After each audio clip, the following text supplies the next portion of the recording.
Hello, everybody. This is Casey Kasem. And if you're just tuning in, I need to tell you something. Something I never thought I'd have to say. It's Monday, December 8th, 1980. It's 11:47 p.m. Eastern Time. And about 2 hours ago, John Lennon was shot and killed outside his apartment building in New York City. I had a different show planned for tonight. We were going to count down the top 40. We were going to read dedications. We were going to talk about Christmas songs and holiday memories. But that doesn't matter anymore. Nothing on that list matters anymore. Because tonight, the music died. Again. John Winston Lennon, born October 9, 1940, in Liverpool, England, during a German air raid in World War II. His mother named him John after his grandfather, Winston after Churchill. From the very beginning, his life was chaos and beauty mixed together. His mother, Julia, taught him to play the banjo when he was a child. She'd sing to him. She'd make him laugh. And then, when John was 17 years old, she was hit by a car and killed. Just like that. Gone. John never really got over it. How could he? But he took that pain, that impossible, crushing pain, and he turned it into music. In 1957, a 15-year-old kid named Paul McCartney met John at a church picnic. John was playing with his band, the Quarrymen. Paul watched him, thought he was good, introduced himself. And that meeting that one afternoon in Liverpool changed music history forever. They formed a band. First they called it Johnny and the Moondogs. Then the Silver Beatles. Then finally, simply, the Beatles. By 1964, they weren't just a band. They were a phenomenon. They were on Ed Sullivan, and 73 million people watch. 73 million. Nearly half of America stopped what they were doing to watch for guys from Liverpool play music. John was the smart one, the funny one, the one who said what everyone was thinking but was too afraid to say. In 1966, he said the Beatles were more popular than Jesus. People burned their records. Radio stations banned them. But John didn't apologize for telling the truth as he saw it. In 1970, the Beatles broke up. John went solo. He married Yoko Ono, an artist, a revolutionary, someone who understood him in ways the world never could. People blamed her for breaking up the Beatles. They were wrong. The Beatles broke up because for people who'd been together since they were teenagers. Finally grew in different directions. John moved to New York City. He loved it here. He said New York was the only place in the world where people left him alone, where he could be John, not a Beatle, where he could walk in Central Park with his son, Sean, and just be tonight. He was coming home from the recording studio. He'd been working on new music. He was excited about it. He was happy. For the first time in years, John Lennon was genuinely happy. He walked into the Dakota building, his apartment building on West 72nd Street, at around 10:50 p.m. A man was waiting. A man who'd asked for John's autograph earlier that day. John had signed it, had been kind to him. That man pulled out a gun, and he fired 5 times. 4 bullets hit John. He made it into the building, stumbled up to the desk clerk, and said those final words. He was rushed to Roosevelt Hospital. Doctors tried everything, but there was too much damage, too much blood loss. At 11:15 p.m., John Winston Lennon was pronounced dead. He was 40 years old. I've been doing this show for 10 years. I've announced deaths before. Elvis, Buddy Holly, so many others. But this one feels different. Because John wasn't just a musician. He was a voice, a conscience, a reminder that music could change the world. His songs weren't just melodies. They were prayers. They were hopes. They were beliefs that maybe, just maybe, if we all tried a little harder, we could make this world better. And tonight, some coward with a gun took that away from us. Took away a father, a husband, an artist, a dreamer. I've been getting calls all night. The phone lines are jammed. Thousands of you trying to reach us, trying to understand, trying to find some comfort. Let me read you one. This is from Jennifer in Boston. She's 16 years old. Jennifer's letter. Casey reading, Dear Casey, I'm 16 years old. I never got to see the Beatles live. They broke up before I was old enough to understand what music was. But my older brother played me one of John's songs when I was 8 years old. And I cried even though I didn't know why. Tonight I know why. Because John Lennon made us believe in something better. And now he's gone. How do we keep believing when the believers are killed? Casey Kasem, Jennifer, I don't know. I honestly don't know. But I think we keep believing because that's what John would want. He spent his whole life telling us to imagine a world without war, without hunger, without hate. And maybe the best way to honor him is to keep imagining. Keep trying. Keep believing. You know, what's haunting me right now? John gave an interview just 2 days ago. 2 days. He was asked if he was happy. And you know what he said? John Lennon from an interview. Casey paraphrasing. I'm happier than I've been in years. I have a beautiful son. I have Yoko. I have music. I have everything I need.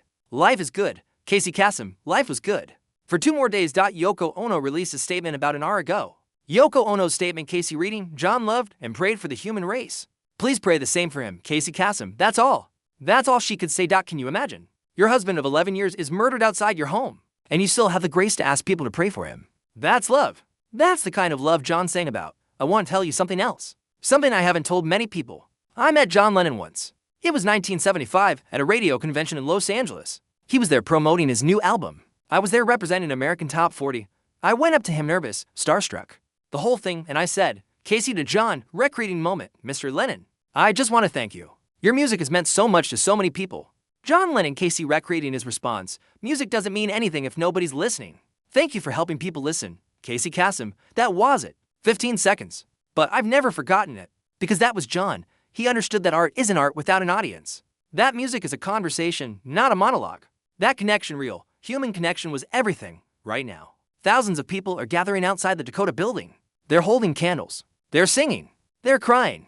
They're holding each other. Tomorrow, President-elect Reagan is going to release his statement. Radio stations across the world are going to play Beatles marathons. Vigils are going to be held in every major city. But tonight, right now, it's just us. You and me. Sitting in the dark, trying to make sense of something that will never make sense. If you're listening right now, do something for me. Turn to whoever's next to you, your parent, your friend, your partner, and tell them you love them. Because John didn't get to say goodbye. His son Sean is 5 years old. He'll grow up without a father. Because of a gun. Because of hate. Because of madness. This is Casey Kasem. I'll be back tomorrow night with a special tribute to John Lennon and the Beatles. Until then, hold each other close. The world just got a little darker. Keep your feet on the ground. And keep reaching for the stars. John certainly did. Casey Kasem. Hello again, everybody. It's Saturday, November 16th, 1985. And if you're tuning into American Top 40 right now, you're about to hear something special. At number 11 this week. Climbing Fast is a song by a 22-year-old singer from Newark, New Jersey, named Whitney Houston. Now, I know what you're thinking. Who, right? Because 3 months ago, nobody knew her name. But by next month, you won't be able to forget it. Let me take you back. Newark, New Jersey. August 9th, 1963, a baby girl is born to John and Cissy Houston. They name her Whitney Elizabeth Houston. And from the moment she takes her first breath, she's surrounded by music. Her mother, Cissy, is a gospel singer. Not just any gospel singer, she sang backup for Aretha Franklin, for Elvis Presley, for everyone who mattered in the 60s and 70s. The woman's voice could shake buildings. Whitney's cousin is Dionne Warwick. You know her, she's had countless hits over the years. Music royalty runs in this family. So, little Whitney grows up in a house where singing isn't just something you do for fun. It's something you do to survive, to express, to connect with God. When Whitney is 11 years old, her mother takes her to the New Hope Baptist Church in Newark. Not as a visitor, as a soloist in the junior gospel choir. Picture this, an 11-year-old girl, skinny as a rail, standing in front of 100 people. The organ starts, the choir begins to hum, and then Whitney opens her mouth. The entire church goes silent. Not the polite kind of silent, the stunned kind. Because what comes out of this child's mouth isn't a child's voice. It's power. It's precision. It's a gift from God that nobody can explain. Her mother, Cissy, is sitting in the front row, and she's crying. Because she knows right then, she knows that her daughter has something special, something rare, something that could change everything or destroy everything, depending on how they handle it. But here's what you don't know. Here's what the record label didn't want me to tell you. But I'm going to anyway because it's the truth. Whitney Houston was rejected. Over and over and over again. In 1981, when she was 18, her mother took her to every record label in New York, Columbia, Atlantic, RCA, Arista. She sang for all of them. And you know what they said. Record executives, Casey paraphrasing their rejections. She's too young. She's too raw. Gospel doesn't sell. Come back in a few years. Casey Kasem. Can you imagine? Whitney Houston, the voice you're hearing right now, was told she wasn't ready. That she needed more time. More polish. More. Something. But there was one man who saw it. Clive Davis, head of Arista Records. Legend in the industry. The guy who discovered Janis Joplin. Who built careers out of nothing. Clive heard Whitney sing at a nightclub in New York. She was performing with her mother. Backup vocals. Nobody was paying attention to her. She was just the skinny girl in the back. But Clive was paying attention. And halfway through the second song, he turned to his assistant and said, Clive Davis, Casey recreating. Sign her. Whatever it takes. Sign her, Casey Kasem. There was just one problem. Clive wanted to wait. He wanted to develop her. Train her. Find the perfect songs. Build her image. He wanted to take 3, maybe 4 years to get it right. And Whitney's mother said no. Cissy Houston, Casey recreating. My daughter is ready now. You either believe in her now, or we walk. Casey Kasem. Can you imagine having that kind of faith? That kind of audacity? To tell the most powerful man in music that it's your way or the highway. But Cissy knew something Clive didn't. She knew that Whitney had been ready since she was 11 years old. That all the polish in the world couldn't improve perfection. So they made a deal. One album. If it failed, Whitney would go back to singing backup for her mother. If it succeeded, well, everything would change. They started recording in 1984. Clive brought in the best producers, the best songwriters, the best everything. Because he knew even if he'd hesitated that Whitney was special. The first single did well on the R&B charts. Good, but not great. The second single was different. Now, here's what nobody tells you. Whitney didn't want to record this song. She thought it was too mature for her. Too adult. She was 21, singing about being involved with someone who belongs to someone else. She told Clive, "Whitney Houston, Casey recreating. I'm a good Christian girl. I can't sing this. What will my church think?" Clive Davis, Casey recreating. "Whitney, you're not singing about your life. You're singing about emotion. You're giving voice to people who can't express what they feel. That's what great artists do." Casey Kasem, so she recorded it. One take. That's all it took. One take, and Clive knew they had something special. The song was released in August 1985. By September, it was top 20. By October, top 10. And right now, in November, it's sitting at number 11 with a bullet. It's going to hit number 1 next month. I guarantee it. But here's what makes my job so special. I get to tell you this story before everyone knows it. I get to say, remember where you were on November 16, 1985. When you first heard Whitney Houston's name on American Top 40, you know what else is special? The dedications we've been getting for this song. Let me read you one that came in this week. This is from a woman named Patricia in Detroit. Patricia's letter Casey reading, "Dear Casey, I'm 34 years old, and I've been married for 12 years to a man who doesn't love me anymore. He stays for the kids. I stay because I don't know how to leave. When I heard Whitney's voice, I cried for an hour straight. Not because I relate to the situation in the song, I don't, but because Whitney's voice made me remember what it felt like to be loved. Really loved. Can you play it for me? For everyone who's forgotten what love sounds like." Casey Kasem, Patricia, this one's for you. And for everyone listening who needs to remember that they deserve to be loved, fully, completely, without reservation. You know what's going to happen next year? Whitney Houston is going to release her second album, and it's going to have 7 consecutive #1 hits. 7. That's a record that will stand for decades. She's going to win Grammys. She's going to sell the 100 million records. She's going to become the most awarded female artist of all time. But right now, in November 1985, she's just a 22-year-old girl from Newark who took a chance. Who believed her mother when everyone else doubted?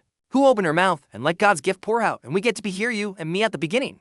Before the fame, before the pressure, before everything that comes with being Whitney Houston, we get to hear the voice, pure, untouched, perfect. This is American Top 40. I'm Casey Kasem, and this is history happening in real time. Keep your feet on the ground and keep reaching for the stars. Just like Whitney. Casey Kasem. Hello again, everybody. It's Saturday, September 1st, 1984. And at #1 on the American Top 40 this week is a song that almost didn't exist. It's by Tina Turner. And the story behind this song, behind this woman, is the most incredible comeback story in music history. But to understand the comeback, you need to understand the breakdown first. Tina Turner. Born Anna Mae Bullock in Nutbush, Tennessee, November 26, 1939, she grew up poor. Really poor. Picking cotton poor. No running water poor. Her parents abandoned her when she was a teenager. She went to live with her grandmother. In 1956, when she was 17 years old. She went to a club in St. Louis. A musician named Ike Turner was playing. She watched him, mesmerized. At some point during the night, Ike handed her the microphone and said, "Ike Turner, Casey recreating, you think you can sing?" Casey Kasem, 1977 to 1983, Tina Turner played small clubs, Holiday Inns, county fairs. Places that used to book her as a headliner now couldn't afford her, so she opened for other acts. She was in her 40s, in the music industry. That's ancient, especially for a black woman, especially for someone whose career was built on raw, sexual energy. The industry looked at her and said, "Music industry, Casey," paraphrasing, "your time is over." Casey Kasem, record labels turned her away. Producers wouldn't return her calls. Radio stations played her old hits, but wouldn't touch anything new. She was broke, living in a 1-bedroom apartment, performing 6 nights a week just to pay rent, but she never stopped. She never quit, because quitting would mean Ike was right, and she would rather die than let him be right. A manager named Roger Davies sees Tina performing at a small club in New York. He's blown away. Not just by her voice, though, that's still incredible, but by her presence, her power, her refusal to fade away. He approaches her after the show and says, "Roger Davies, Casey recreating, I want to manage you. I think you can have a solo career." Tina Turner, Casey recreating, "I'm 44 years old. I may has been. Nobody wants a 44-year-old black woman singing rock and roll." Roger Davies, Casey recreating, "Then we'll make them want you." Casey Kasem.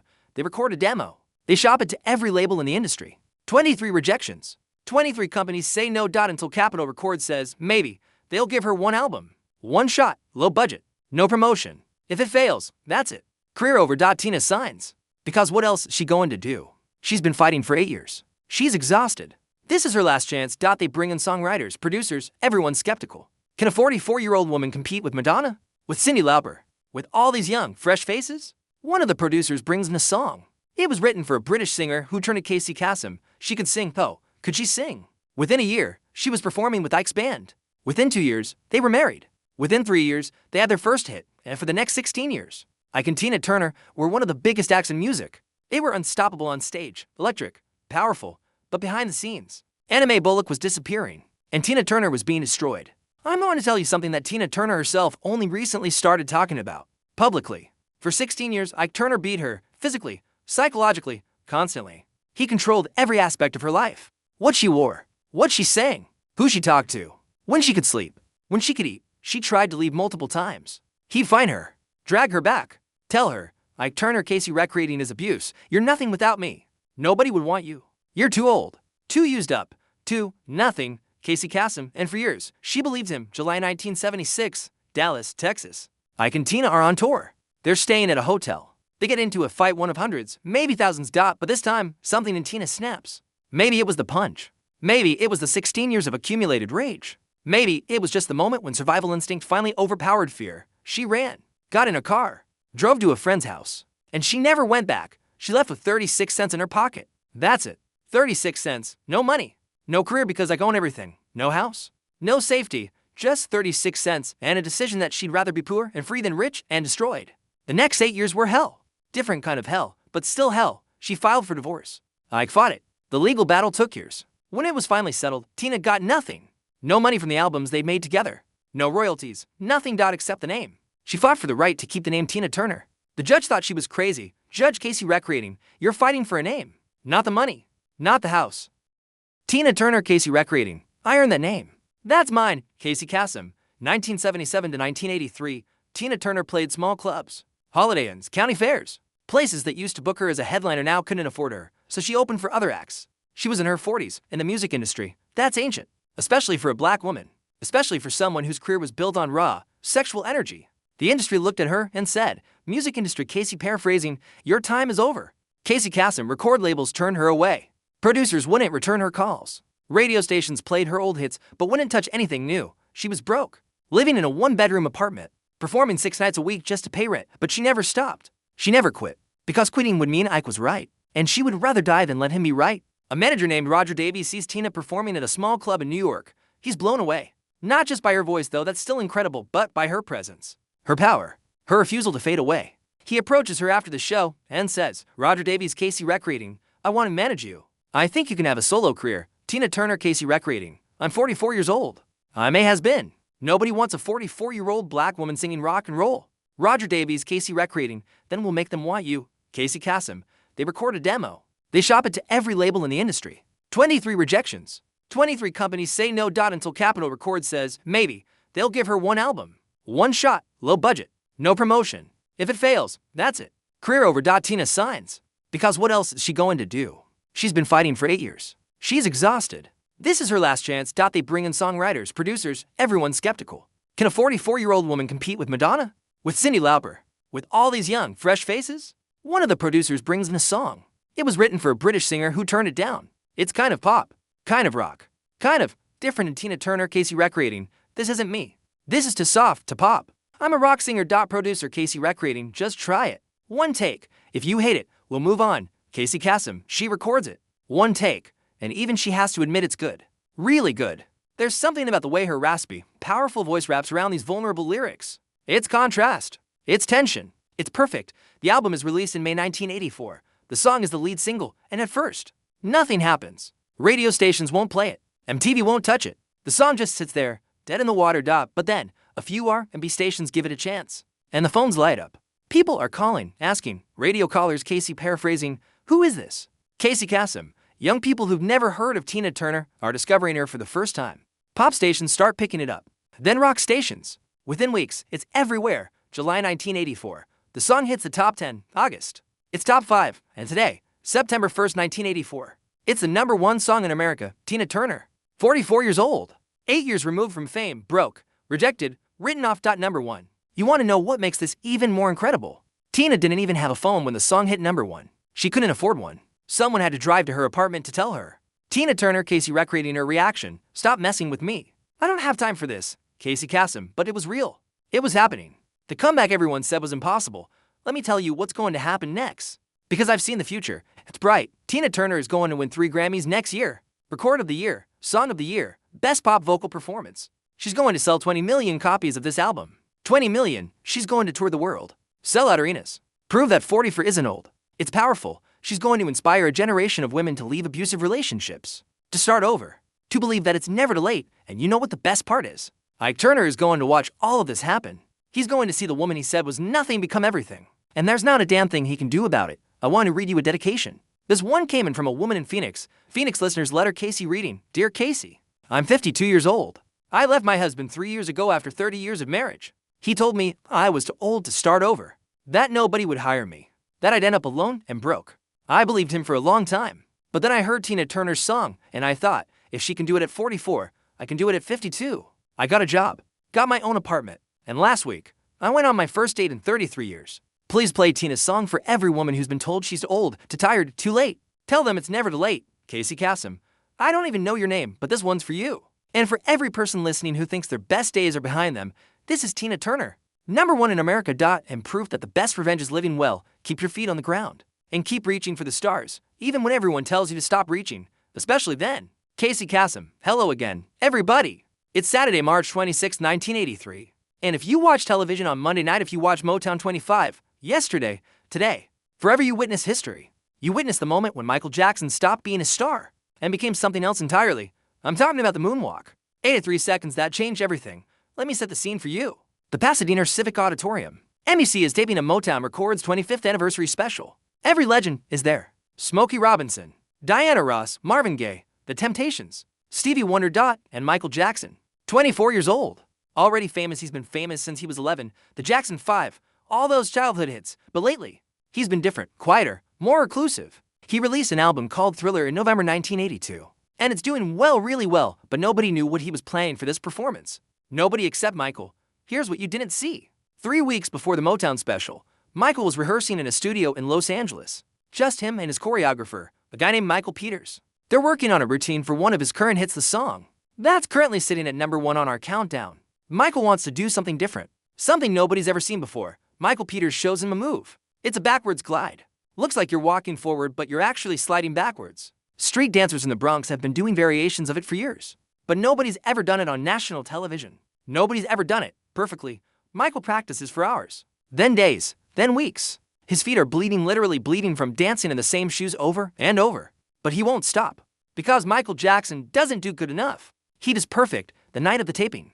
Michael tells the producers he's going to perform his hit song. They say okay, but he has to do a Jackson 5 medley first. Motown reunion. That's what the special is about. Michael agrees. But he has conditions. He wants specific lighting, specific camera angles. He wants the stage mostly dark except for one spotlight. The producers think he's being difficult. Diva behavior. But they give him what he wants because it's Michael Jackson.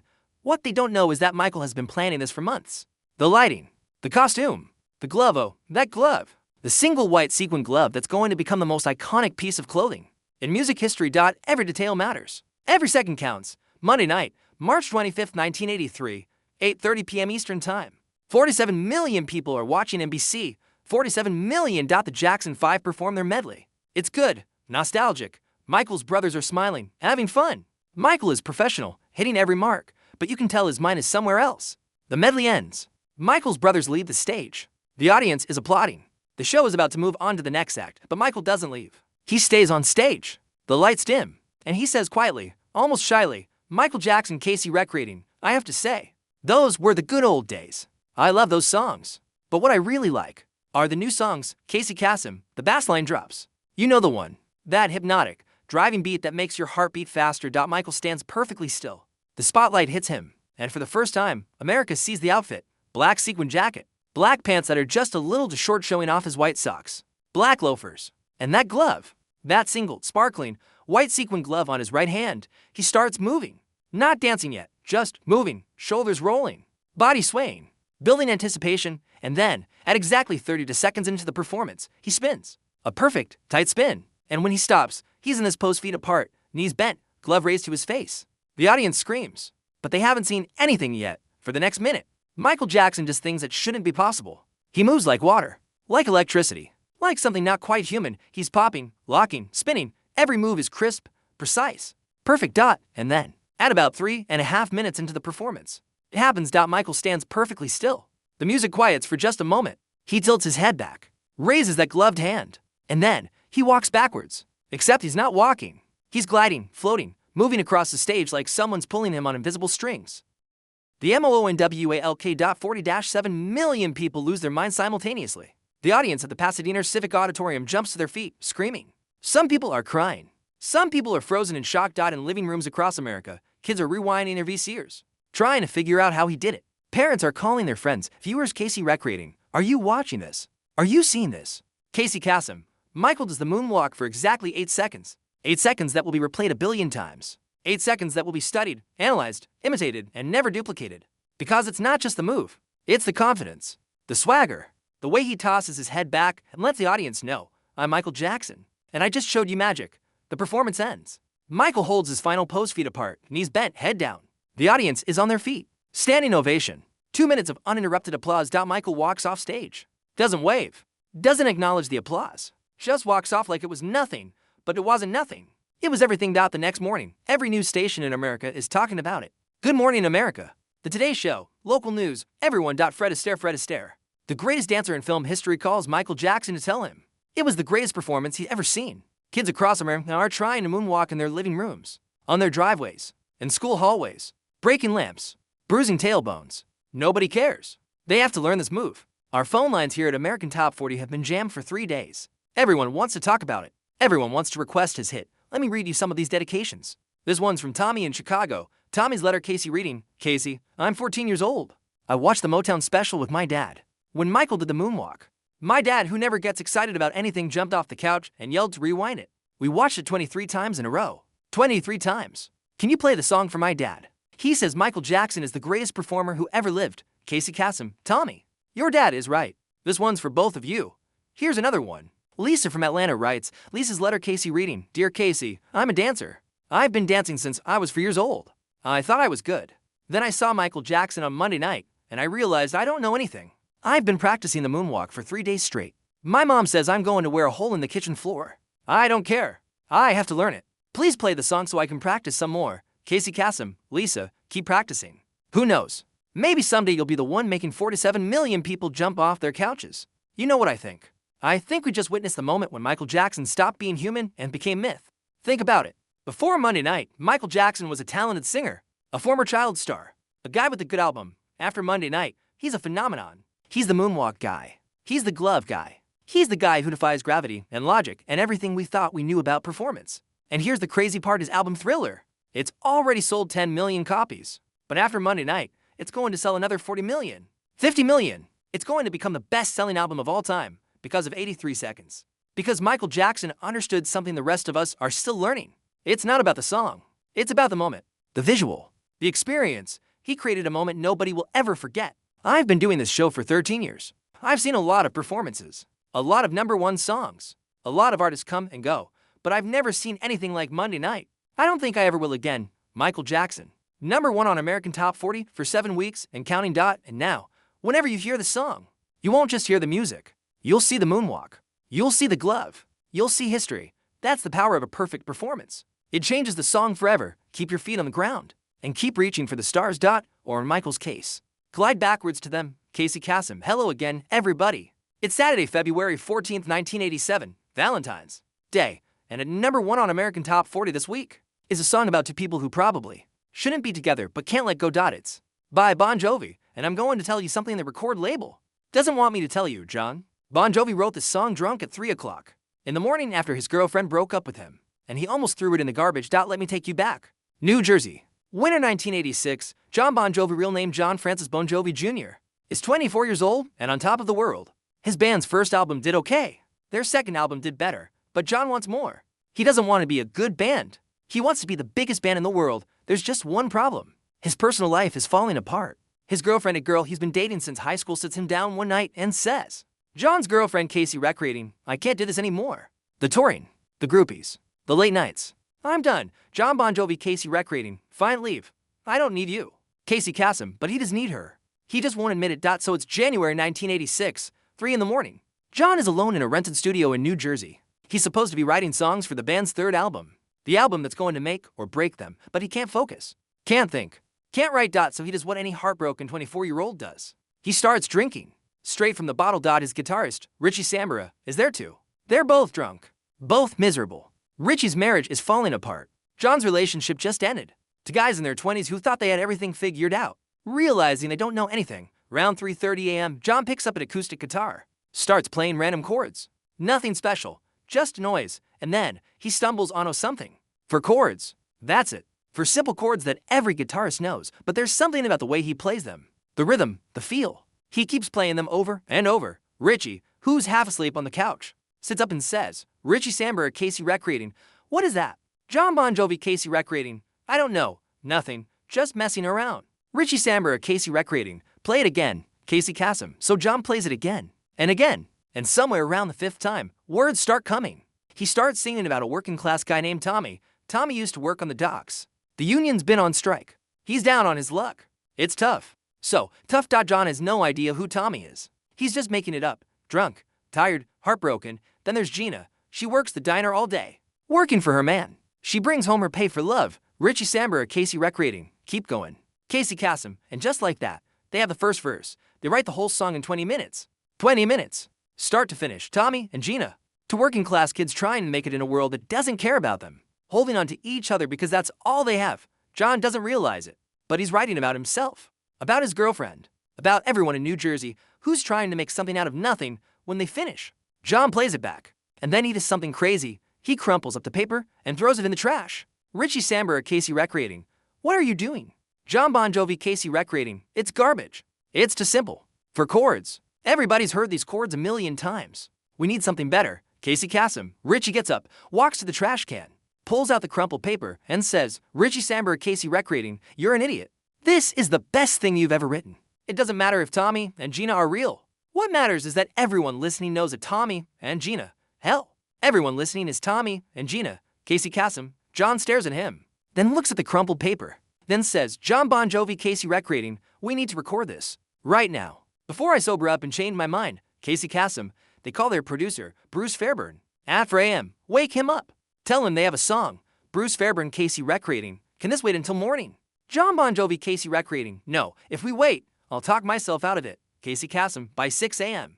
They're in a proper recording studio. John records the vocals into takes too. He's still a little drunk, which makes his voice rougher, roar, more desperate. The famous talkbox guitar solo, that robotic, almost vocal sound in the middle. Richie records that in one take. One perfect take. By noon, the song is done. 12 hours from drunk guitar strumming to finish recording. John Bon Jovi, Casey Recreating. I still think it's a simple. Bruce Fairburn, Casey Recreating. Simple is good. Simple is what people remember. Casey Kasem. They play the song for the record label. The executives listen. Silence. Then one of them says, record executive Casey Recreating. It's catchy, but I'm not sure it's a single. Maybe an album track. Look, John, you're a rock band. This sounds like, I don't know, Pop. It's too soft. Where are the guitars? Casey Kasem. John almost punches him. Richie has to pull him out of the room. They compromise. The label agrees to release it as the second single. After their first hit from the album, the first single comes out. Goes to #1. Huge hit. Record label Casey Recreating. See, that's what works. Hard rock. Attitude. Not this Tommy and Gina stuff. Casey Kasem. But John insists. The song is released in October 1986, and at first, nothing happens. Radio stations aren't sure about it. Rock stations say it's to pop. Pop stations say it's to rock.